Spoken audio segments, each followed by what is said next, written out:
This conference will now be recorded. We're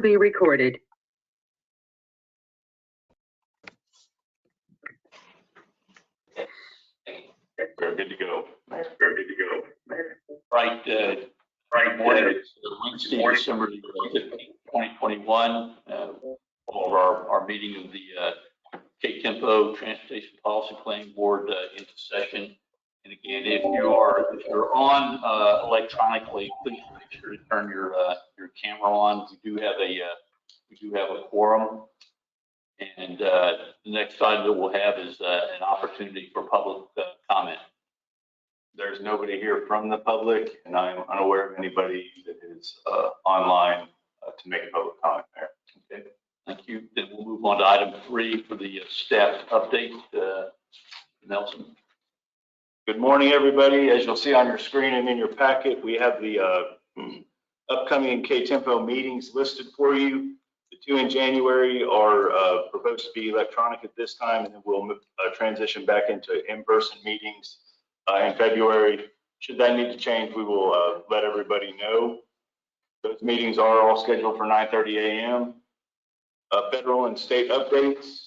There was a presentation given to the Texas Transportation Commission on the IIJA, the Infrastructure and Jobs Act, at their last meeting. That presentation has been included in your packet. It kind of breaks down all those funds specifically for Texas. It's a high scale overview. They still have a lot of work to do and a lot of coordination with federal highways to kind of see how those monies pan out and how to get them out to jurisdictions. As more information is released, we'll be sending that out also and updating you. Staff attended the Texas MPO Association. 2 updates there where they have an active transportation plan inventory tool that James is more familiar with. And then they also have a new TxDOT STIP dashboard. Has that STIP dashboard activated, or is it still in development, James? I don't think it's activated yet. It's a STIP dashboard that people will be able to use to see how projects are moving along. That isn't active yet, but when it is, we'll send a link. The Rider 7 air quality planning program that we manage here, the Texas A&M TTI Transportation Institute developed a sketch planning tool that will allow staff to estimate the impact of a transportation project on air pollutant levels in the region. In addition to that, SITCOG is receiving approximately $380,000 for the 22-23 biennium to conduct air pollutant monitoring activities. We're trying to see this is about a $100,000 increase over the last biennium. And instead of just monitoring, we're reaching out to some consultants to see if they can provide us additional data with that monitoring that they're doing, where the pollution is coming from, if it's seeping over from north or south, and hotspots that may be in our region that we can help define a plan to address those. The Reason Foundation recently released its annual report ranking the most cost-effective highway systems by state. Texas moved up to 16th this year from 18th last year. And then you'll see this on every meeting through the federal certification review.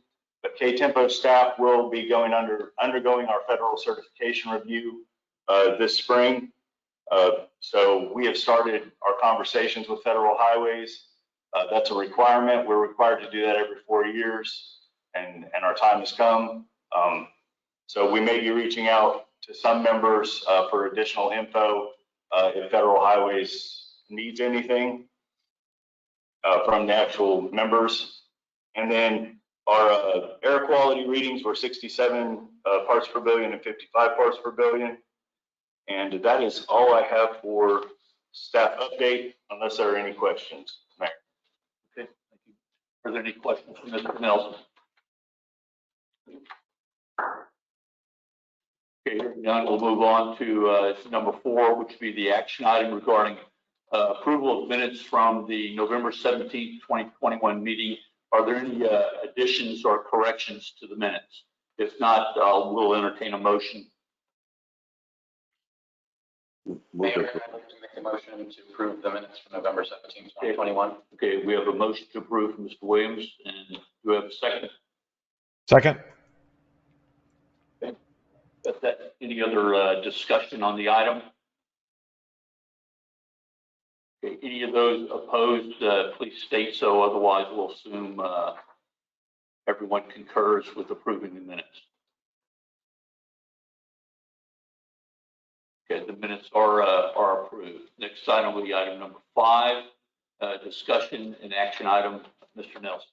Yes, this is regarding the initiation of public involvement for amendments to the FY21 to 24 Transportation Improvement Program and 2045 MTP. It's pages 20 through 30 in your packet, and it's also on the screen. These amendments are listed. The amendments you'll see are the Williams Road sidewalks. We need that amendment because we moved that project up with the new Cat 7 funding that we allocated at last month's meeting. The Hill Country Transit District bus replacement purchase, that is the 10% Category 7 funds that were allocated to Hill Country when we went through our project prioritization. And then Bartlett Elementary, this doesn't come out of the MPO allocation of funds, but Bartlett Elementary has a Safe Routes to School program that in order for them to access the funds, they need to be included in our TIP, so they will be added to the TIP as well. And then we also had 2 project cost revisions that need to go out for public involvement. So there's also a schedule in your packet of the public involvement process. And the action needed is to approve the initiation of the public involvement for the amendments to the FY21 to 24 TIP and 2045 MTP, Mayor.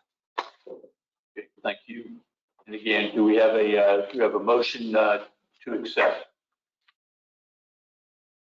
I'll go ahead and make the motion.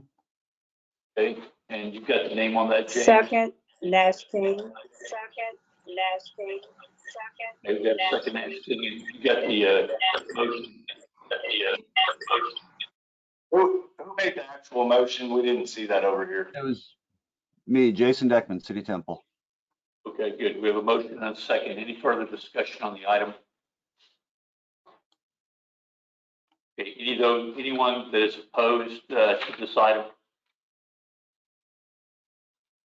Hearing none, that the item is approved. And next, Mr. Nelson. That is agenda item 6. Okay. Excuse me. Agenda item 6 is a discussion and action item. Sorry, Mayor. This is regarding resolution 2022-01, supporting the development of a regional habitat conservation plan.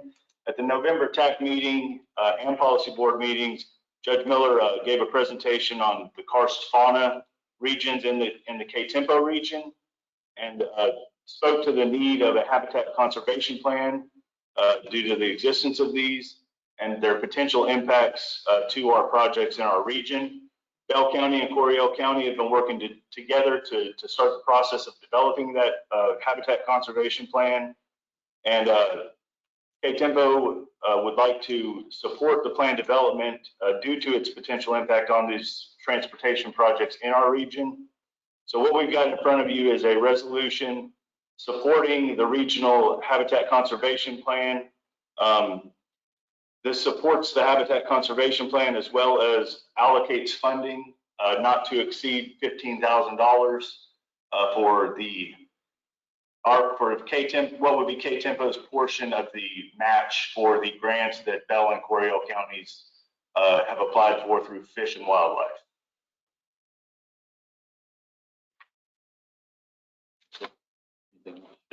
And I'm open for questions. The action needed is to approve the resolution. If you see any changes that need to be made to the resolution, please let me know. Are there any questions on this item from Mr. Nelson? You're Ryan, this is Judge Miller. Yes, sir. I just wanted to update the group real quick before this is considered. The Cars Coalition, as it's now being called, interviewed 4 respondents to the Regional Habitat Contemplation Plan RFP last Friday. I will tell you, we've got 4 excellent organizations that are working with us that are seeking to be our developer of this habitat conservation plan. We should have a decision on that this week, and we will notify them, whoever the winning respondent is, on the 20th. But I did want to inform the group. I mean, many of them were in that meeting, but we've got excellent responses. There's 4 excellent groups out there, and it looks like we'll be able to move forward pretty quickly. Okay, thank you, Judge Miller. We appreciate your efforts on this issue. Okay, any other discussion on the presentation? Okay, it's an action item. I'll entertain an motion. Mayor, I would move, this is Judge Miller, I would move that we approve resolution number 2022-01. Okay, that's Judge Miller. Okay, do we have a second? Second, this is Daryl Burtner. Okay, we have a second. All right, so we have a motion and a second. Any further discussion on the item? Okay, hearing none, is there anyone that's opposed to this motion on this action item?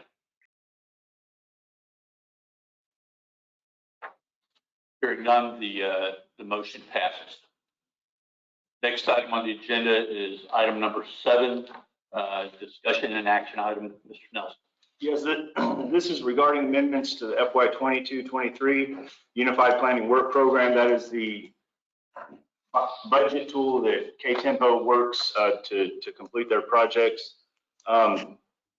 With the passage of the resolution in the last item, we feel we need to make an amendment to the FY 22-23 UPWP.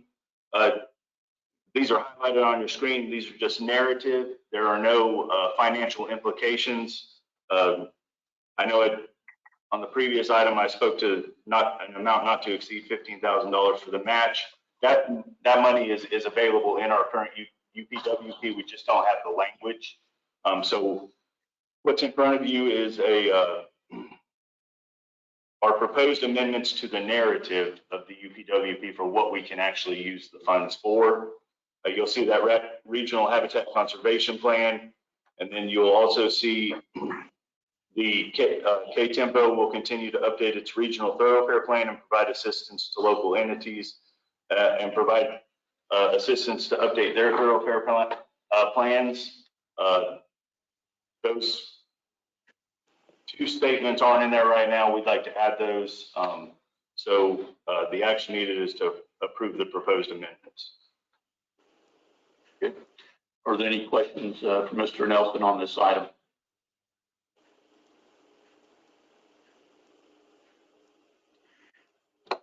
Okay, hearing none, I'll entertain a motion on this item.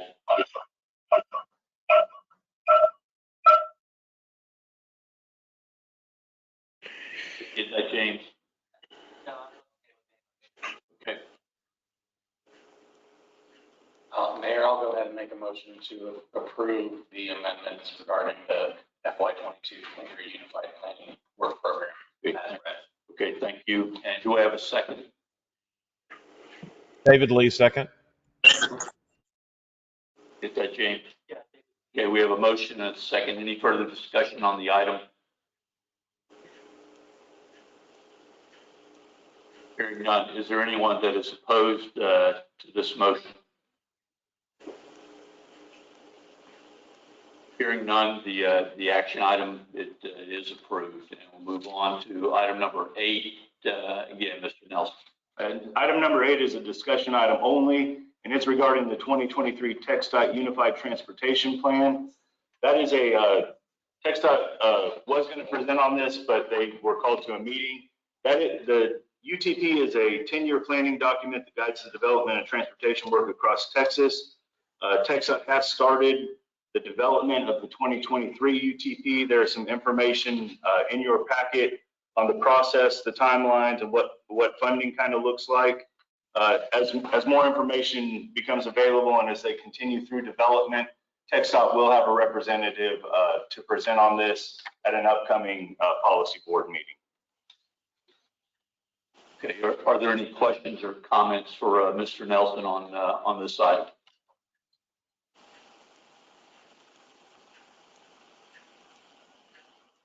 Okay, hearing none, we'll move on to item number 9, excuse me, item number 9, which is a discussion item.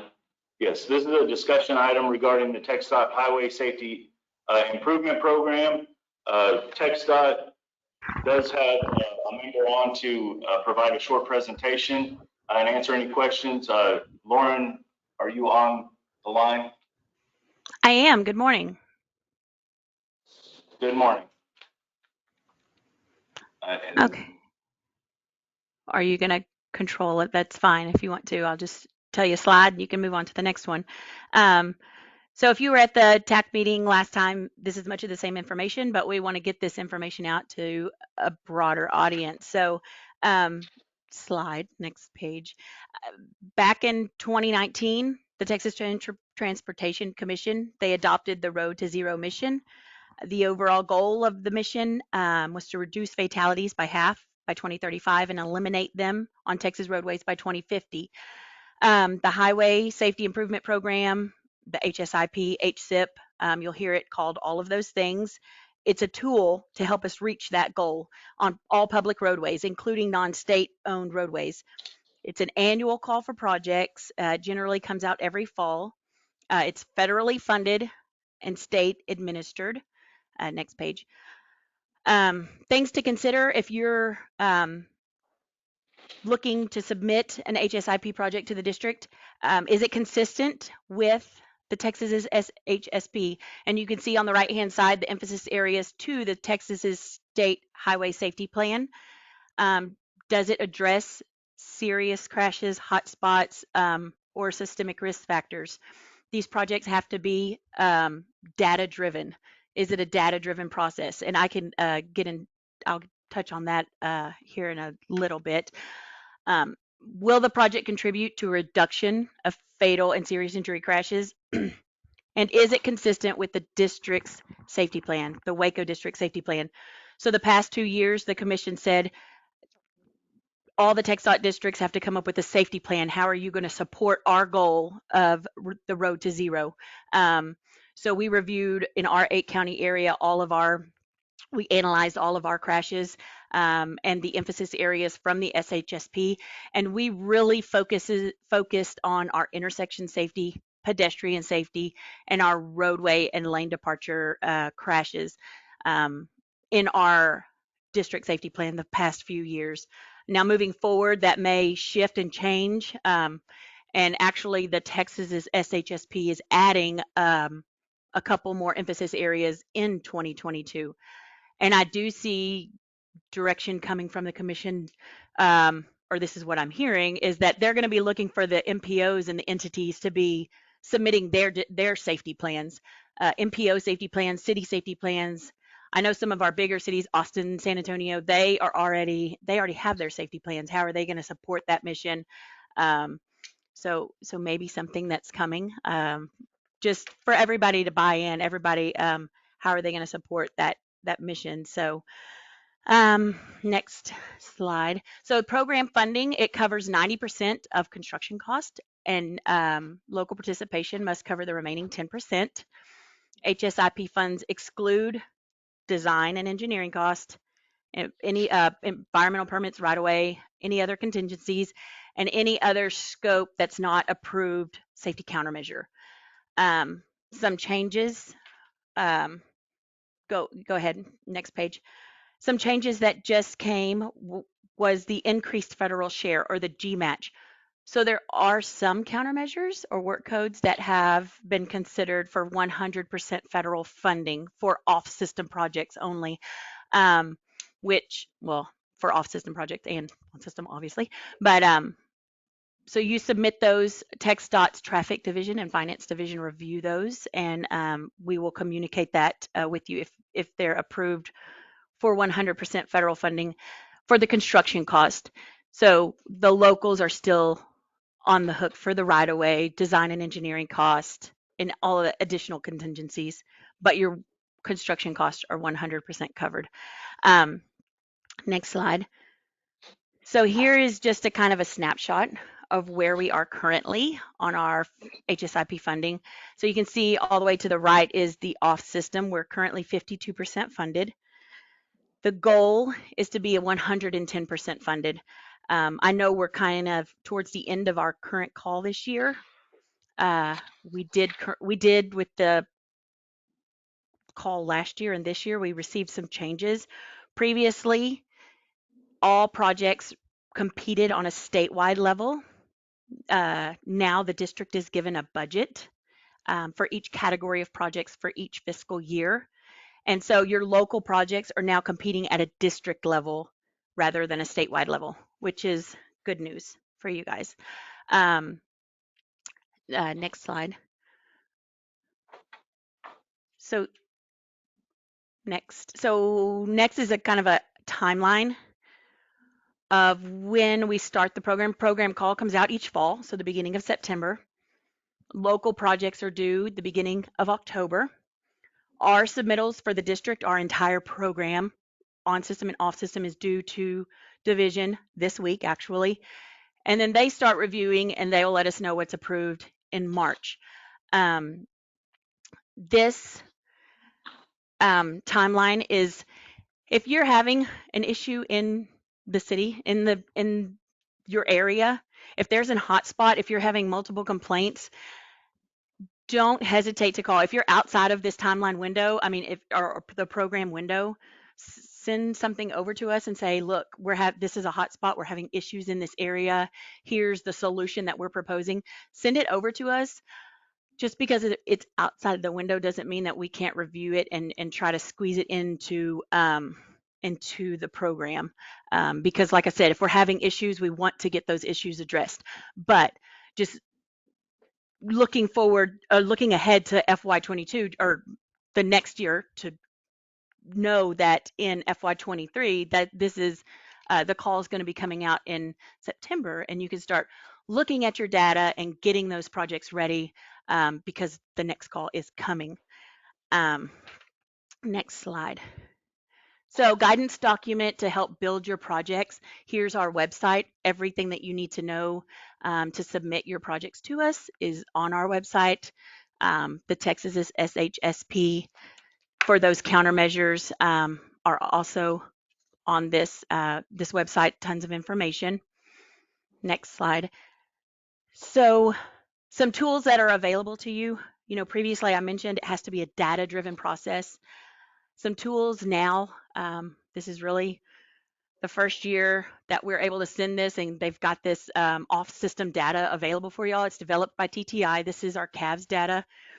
This example here that I have pulled up for y'all is the work code 407. It's install sidewalks.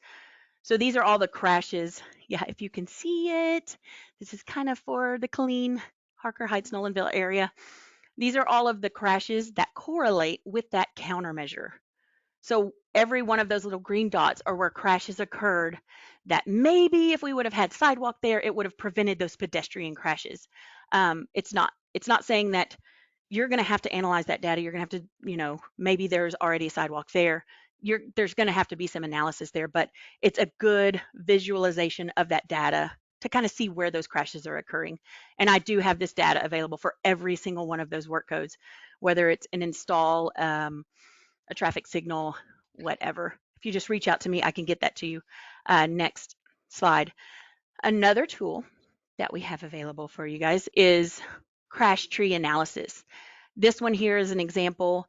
It's by roadway group. So if you look, this is crashes within the Waco district for years 2019 to 2021, off system only.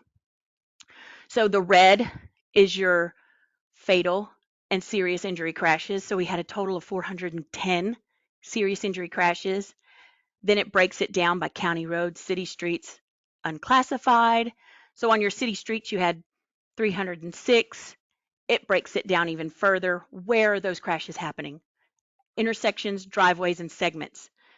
It's 57% are happening on your segments. And then you can look, what's happening on my segments? Well, it shows 39% of those are a single vehicle running off the road.